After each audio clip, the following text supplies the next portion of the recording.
asked to me and my partner, my business partner, multiple times. And there's a reason why I have this question as my title. Because the theme today is breaking the barrier, or break the barrier. And when I'm asked, are you crazy about wanting to do something, it stems from various things, which I'll talk about as I go through my lecture. Now, to break the barrier, I feel you need three things. One, hard work. Two, the capacity to take some risk. And three, resilience. So let's begin. My story.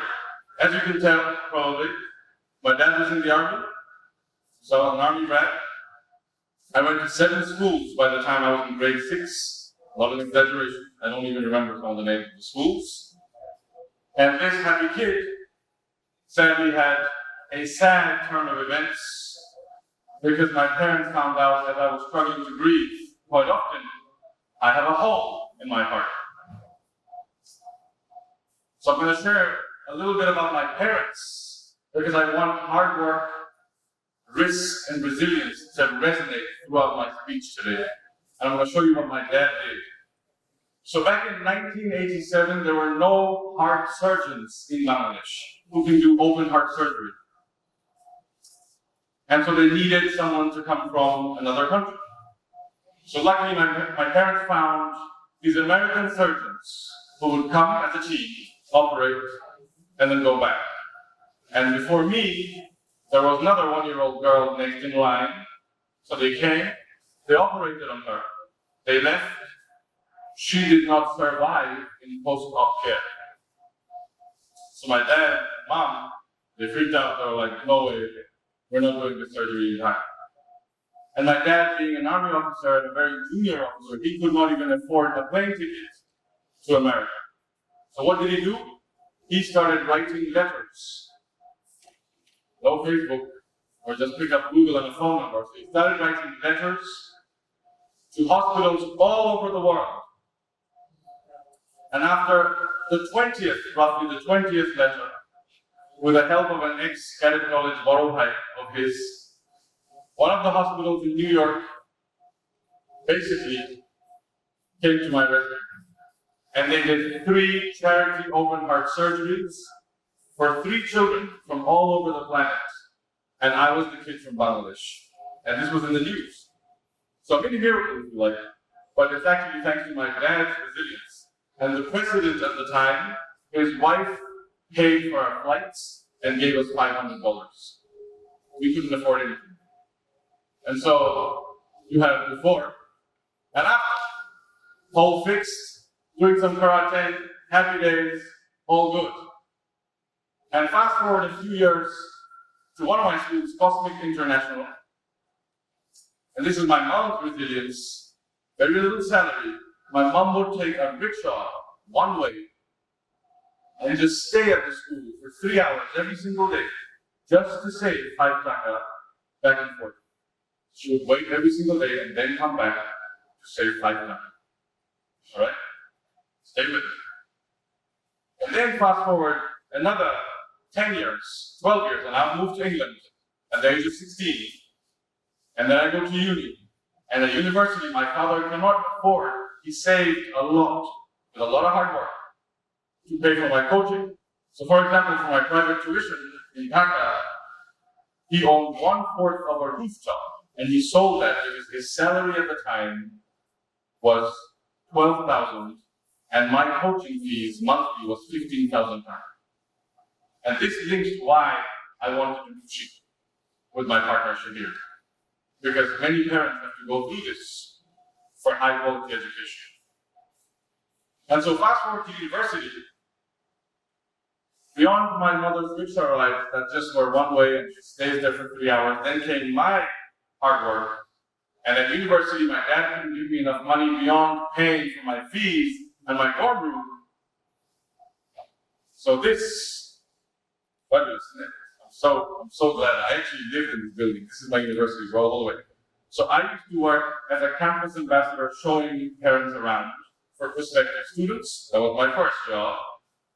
Second job, I was in the uni call center. I would call alumni and ask for funding. That was my second job. And the third job, I was going to put plates and cutlery, but I thought it's not quite me enough. Because I've actually cleaned toilets as a student when I was a waiter at a posh golf club, basically the Purmitula Golf Club of England. And my dad's friend's Indian restaurant. Every Bengali uncle owns an Indian restaurant in England. And I've actually cleaned toilets. Even many of my closest friends don't know this. So I had 3 jobs. By the way, not one after the other, simultaneously. And I continued to do that. Even beyond university, I tried various things, obviously among them, private tuition was one of them. So I used to teach a kid. She failed mathematics twice in grade 10, her SSC basically. And then finally, I started teaching her on her 3rd attempt. I only had 8 weeks to teach her 2 years worth of maths. And her dream was to become a primary school teacher in England. And the only way you can apply is if you have a C in maths and English. And she got that C in 8 weeks after getting 2 U's twice in a row. And that feeling that I got, that she's now going to be able to apply, and she's actually a primary teacher today, that feeling that I got was amazing. This also links into why I wanted to become a teacher. So she told an hour story. I then moved to Brunei, I became a teacher. I taught in England, I taught in Brunei, I taught in Bangladesh. And while I was teaching in Bangladesh, Shahir reached out to me and said, hey man, I want to start this thing. It was actually his idea. He said, he's a banker, so he said, I'll bring the money, but I need someone to make the content. I need an educator. So as a teacher of mathematics, I have an impact on 50, 100, 200, maybe 300 kids. So I always dreamt of being a principal, because as a principal, I can have an impact on 1,000 kids or 1,500 kids. I said, how many kids are you looking to? He said 40 million. I was like, I mean, 40 million kids. I am king. Okay? So that's him. He's ex-HSBC, ex-banker from England, ex-teacher from England, friends for the longest time, and we started to do this. And so he said, hey man, these are the stats, this many kids, you have so many problems, you know all about this, you've done education in Bangladesh, 7 schools yourself, and coaching in Dhaka. So in coaching, I'll tell you something. So I used to do chemistry coaching outside school. In school, in chemistry, I did not understand anything. I then went to private tuition. I did not understand anything.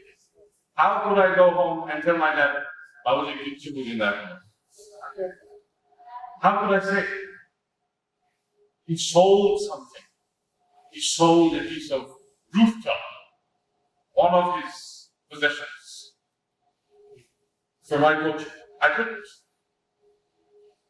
And so we began. And we outsourced to make our app in another country. I intentionally used this, Taka to pull it out.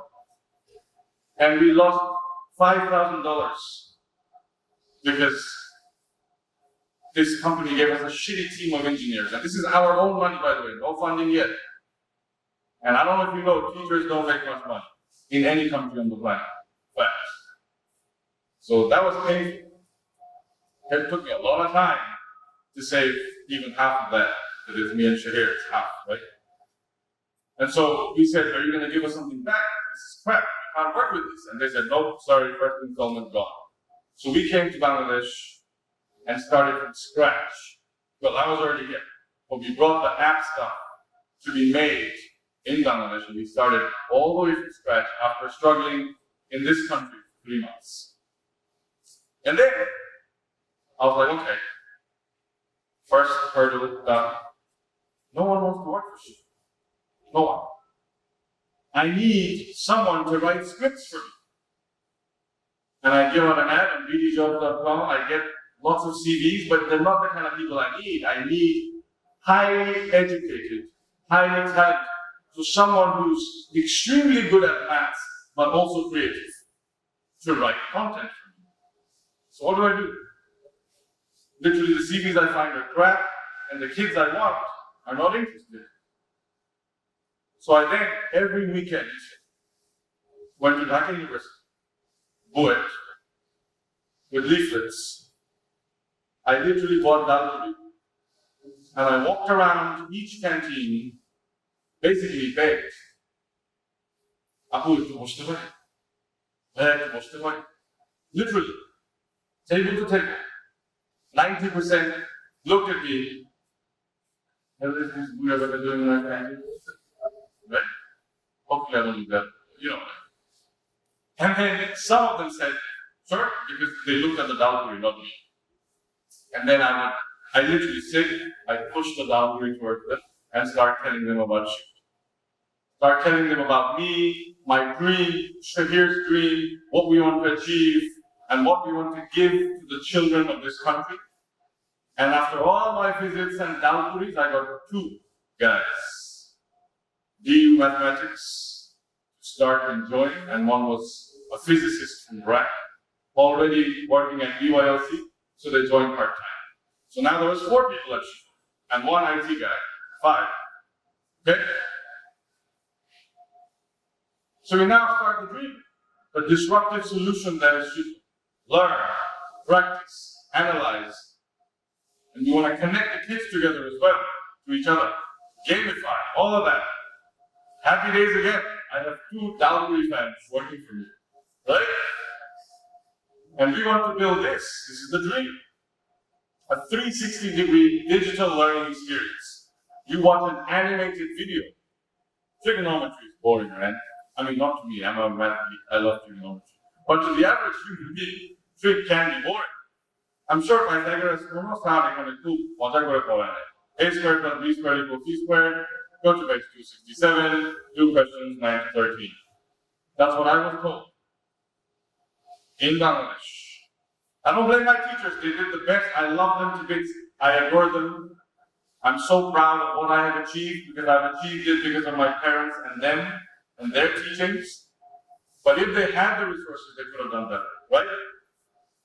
So if I teach you trigonometry, I want to tell you, this little boy doesn't know how to get that mango from the tree. He's going to throw a little rock. I'm sure everyone's done that. I did that. And I'm going to give you the distance to the tree, the height of the tree, the height of the boy, and then say, because he's throwing from this height, and then say, what angle does he need to throw the rock at to get the mango? That's how I teach trigonometry, actually, in the app. Or I'm from Borisha. How far does the captain need to keep the ship away from the land so that it doesn't get stuck if it's too close? And I teach trigonometry using that. If you saw an ad of Chico, you probably have seen that. And you want to do all this. And then starts the hard work. I have a full-time job in Dhaka. Shahir has a full-time job in London. This was my daily routine. Wake up, 6:30 a.m. School by 7:30 a.m. That's my first class, by the way. Goes on to 4, 5, 6 p.m. I was a badminton coach as well, extracurricular meetings. Come home, start Shiko. Roughly 6 or 7 or 8 p.m. goes on till 11, 12, 1 or 2 a.m. with my dalpuri boys, my dalpuri mathematicians, and then wake up at 6 again. I did that for 2 years.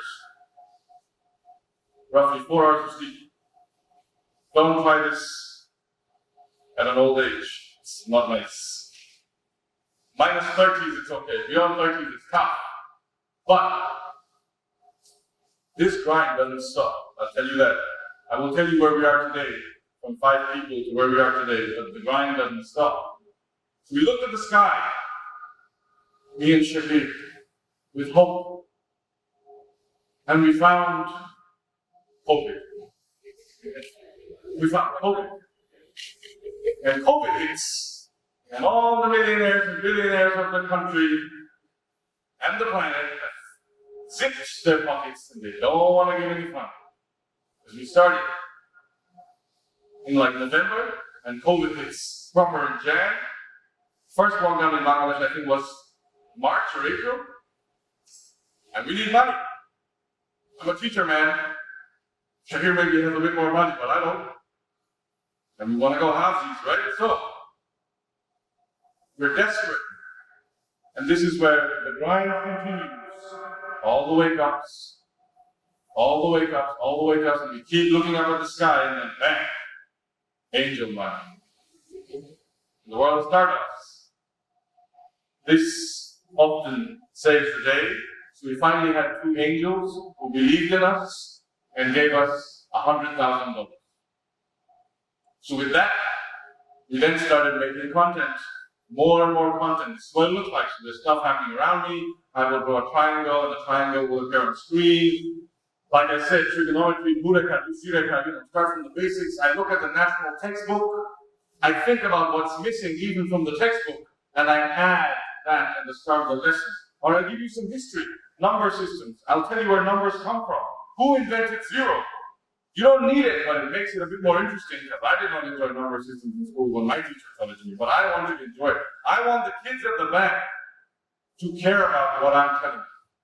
So this is how we make our lessons. We start doing all of this. And then we get a bit more money. With this content, we get our first pre-seed money. We get 1.3 million. And we acquired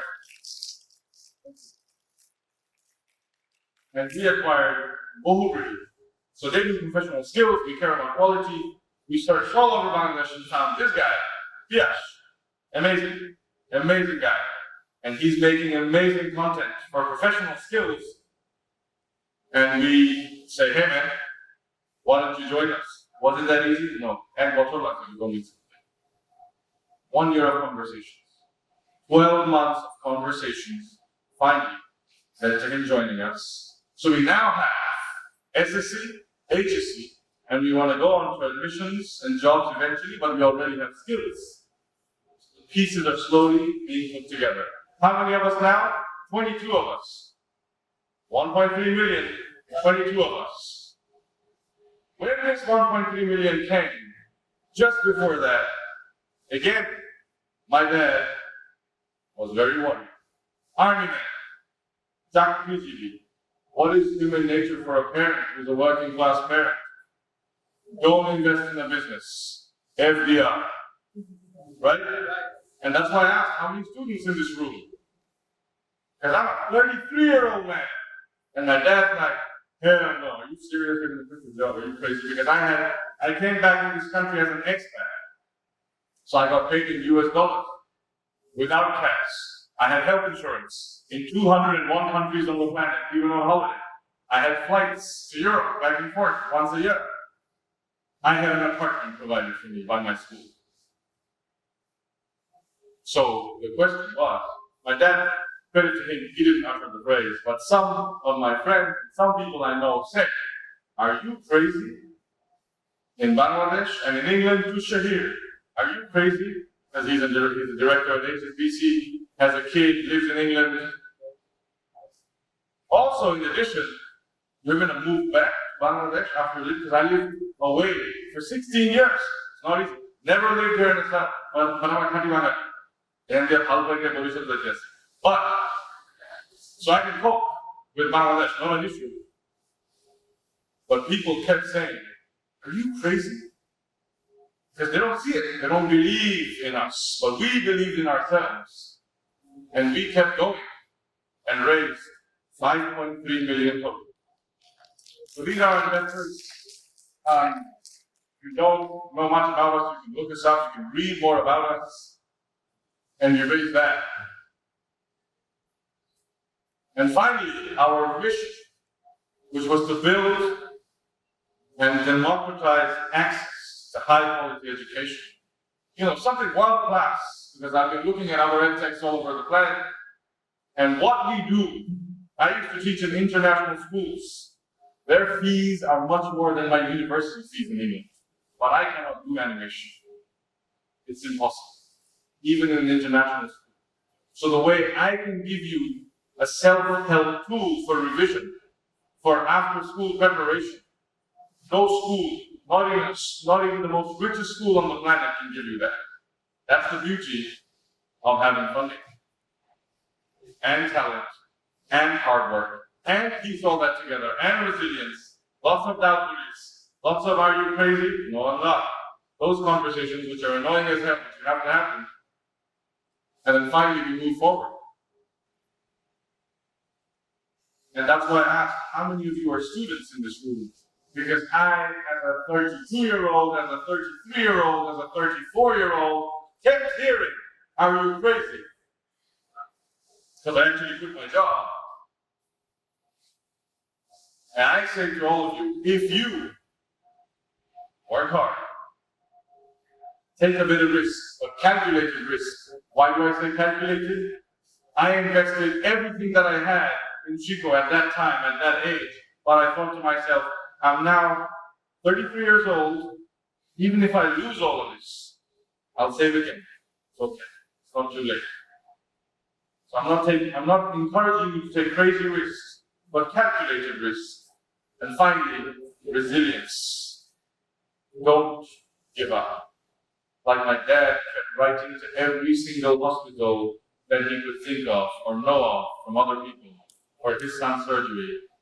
Like my mom, who just waited for 3 hours, like me, kept taking Dalapuri to DU canteens and departments and meeting professors and taking permission and begging them, Sarah, most of them, our job is advertising, another wallet.